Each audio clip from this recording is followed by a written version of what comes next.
கண்ணை போடுங்க, எல்லாரும் கண்ணை சும்மா போடுங்க, சும்மா போடுங்க, யாரும் தரக்கூடாது. இன்னைக்கே இங்க வந்து உங்களுக்கு கேட் பாஸ் எல்லாரும் கொடுத்தாச்சு. வேதத்தை மகிழ்ச்சி வெளியே நிற்கிறாரு, கேட் பாஸ் கொடுத்தாச்சு. டேரக்ட் சொர்க்கம் தான் அப்படின்னு சொல்றாங்க. ஒத்துப்பீங்களா?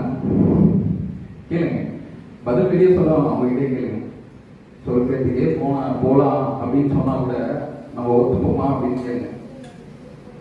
வீடு இருக்கு, வாசல் இருக்கு, குழந்தை இருக்கு, அது இருக்கு.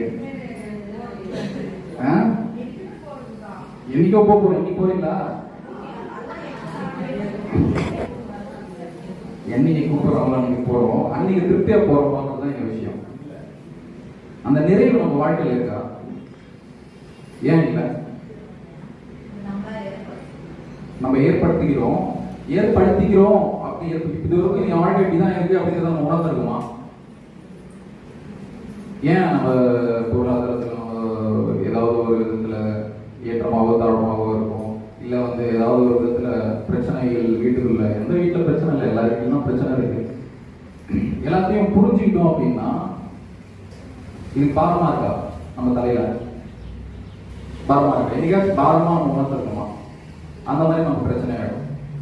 நம்ம உடலை புரிஞ்சுக்கிட்டா இந்த மாதிரி ஆகிடும், மனசை புரிஞ்சுக்கிட்டா அந்த மாதிரி ஆகிடும். நம்ம வாழ்க்கைக்கு தேவையான எல்லா சொல்யூஷனும் நமக்குள்ளதான் இருக்கு. அதை காண்பிக்கிறவர் தான் குரு. உங்களுக்கு தனிப்பட்ட விதத்துல எந்த குருவா வேணா இருக்கலாம், அந்த குருவே நினைச்சுக்கோங்க.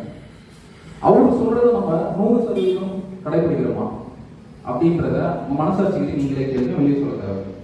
100% அதை கடைபிடிச்சிருந்தா நம்ம வாழ்க்கை எப்படி இருக்கும்?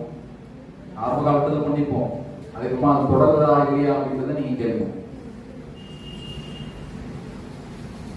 இந்த கேள்விக்கான பதில் உங்களுக்கானது மட்டும்தான். பக்கத்துல யாருக்கிட்டையும் எனக்கு தெரியாதுங்க, சரிங்களா? அது கரெக்டா வந்து ஃபாலோ பண்ண ஆரம்பிங்க. அதை உணர்த்துறதுக்கான ஒரு தரம் தான் எல்லாரும் கூடப்பட்டிருக்கிறது வந்து சும்மா கிடையாது. நம்மளுக்கு மேலோட்டமா தெரியலாம், ஏதோ ஒரு விழாக்காக தான் நம்ம வந்திருக்கோம், ஏதோ ஒன்று கூப்பிட்டாங்க, கான்ட்ராக்ட் கொடுத்தாங்க, வந்தோம், 10 பேர் போகணும், சாப்பிட்டோம் அப்படின்னு கிடையாது. இது ஒரு ஆழமான, ஒரு அற்புதமான நிகழ்வு இயற்கையாக நடத்தப்பட்டு இருக்கு. மனுஷெல்லாம் நினைச்சா இந்த மாதிரி மக்களை கூட்ட முடியாது. முத்தா தேடி எங்கிருந்தோ வீட்டில் உட்காந்துருப்போம், எப்பயாச்சும் ஒரு போஸ்டர் பார்த்துருப்போம், சரி போகலாம் அப்படின்னு நினைச்சிருப்போம், போயிட்டு வந்திருப்போம். இல்லை யாராச்சும் கூப்பிட்டுருப்பாங்க, வந்திருப்போம். ஏன் வந்திருக்கோம் அப்படின்றத உங்ககிட்ட கேட்டுக்காங்க. சரி, அப்படியே நம்ம கான்செப்ட் போறோம்.